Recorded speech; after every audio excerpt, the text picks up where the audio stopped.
In 5 minutes, I'll be showing you the step-by-step way I make my jollof rice. If you can make jollof that people will drag like this, then you know how to make premium jollof. And kindly save this video so that you can come back to it later and help me share too. So first of all, you want to wash your pepper. This is a combination of shombo, tatache, and then tomatoes. This is what we call pepper mix or pepper base. For the tatache and shombo, take off the seed and that green part. Why I'm taking off the seed is that if you add shombo to your food with the seed, it would give you this bitter taste that you don't want in your food. It might alter the taste of your food. So when you are done washing, you blend it all to a very smooth paste. And then you want to put it in a dry pot. Allow it to boil on its own till the water dries off. While you are drying your tomato and pepper mix, what you want to do is prepare your veggies. I like to add green pepper to my jollof because of the kind of intense flavor it gives to it, but you can skip it. It's not a must. Cut the onions any shape you want, round or box or cube or. If you're looking for a tomato paste that would actually give that smoky effect, it's this one.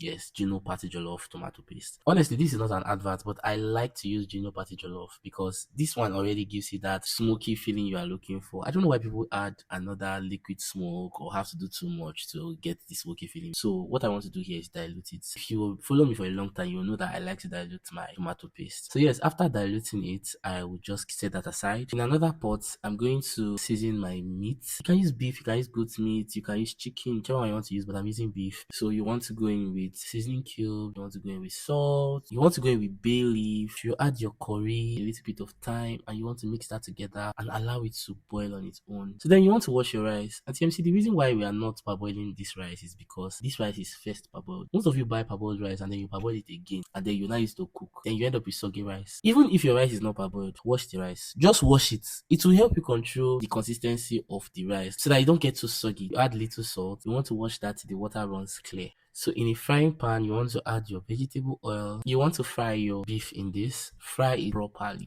Let it be dry. This when you are doing your own, remove your meat from the broth first. So your house don't catch fire. Me, I did not remove it. I took it directly from the broth and added it to the hot oil. That's why you see it's reacting like this. So now you want to pour the same oil you used to fry that beef into your large pot. That's the pot you use to cook your jollof rice. I like to go in with bay leaf first because bay leaf has this very strong flavor that I want the oil to absorb. After going with bay leaf, you want to go in with your onions, fry that together, then go in with your tomato paste. You want to fry this first because it is processed and needs a lot of cooking so that you take away that sour taste and all. You want it to fry properly. Once it has fried to this point, you want to go in with your tomatoes and pepper mix, the one we made by ourselves and dried. Then you want to fry that together. At this point, just go in with all your seasoning cubes, salt, added tiamo, multi-purpose seasoning particularly. Yes, tiamo is still my best seasoning yet that I like to use for food, especially jollof. See, normally my mom will say if you fry it till the color changes, then it's ready. But me, I would say when you fry it to the point that when you pack everything in a spoon, it is still frying on the spoon, then you are good to go. The proper amount of time to fry your tomatoes is at least 30 to 35 minutes, depending on how much you are cooking. But for this large quantity, 30, 35, 40 minutes. Some people fry for 1 hour on low heat. The more you fry your tomatoes, but the more intense the flavor is, the more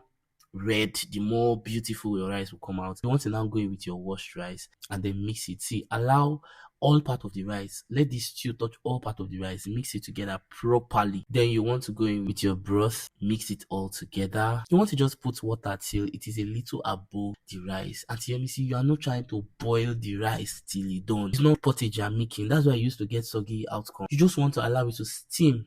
Do you understand? Let me show you how to make it steam. So first of all, you allow it to cook on its own like this. You just cover it and let it cook. After like 15 minutes, you want to open it up. By then, the oil will have come to the top. You want to mix that together. And then when you're done mixing it, open holes around. Sorry, I didn't video that part. Open holes in the center, at the side. Just put small water. Don't put a pool of water inside. Small water. Then you want to go in with your green peas because green peas will also steam for it to soften. And then cover with your foil. You want to seal up the edges so that you can keep the steam within. Then you want to reduce your heat to the smallest you can get. Allow that to cook for about 45 minutes, depending on the type of rice you use. Margarine, not butter. Margarine actually has this flavor it gives to food that I like. So I add margarine and then my green bell peppers and then mix that together. Cover with foil paper. Allow it to steam for another 5 minutes and then you're done. Has this video helped you learn how to make jollof from scratch? Please tell us in the comment section. Please, if you're not following me, follow me because more of this will be coming. Help me share as well. See you on the next one.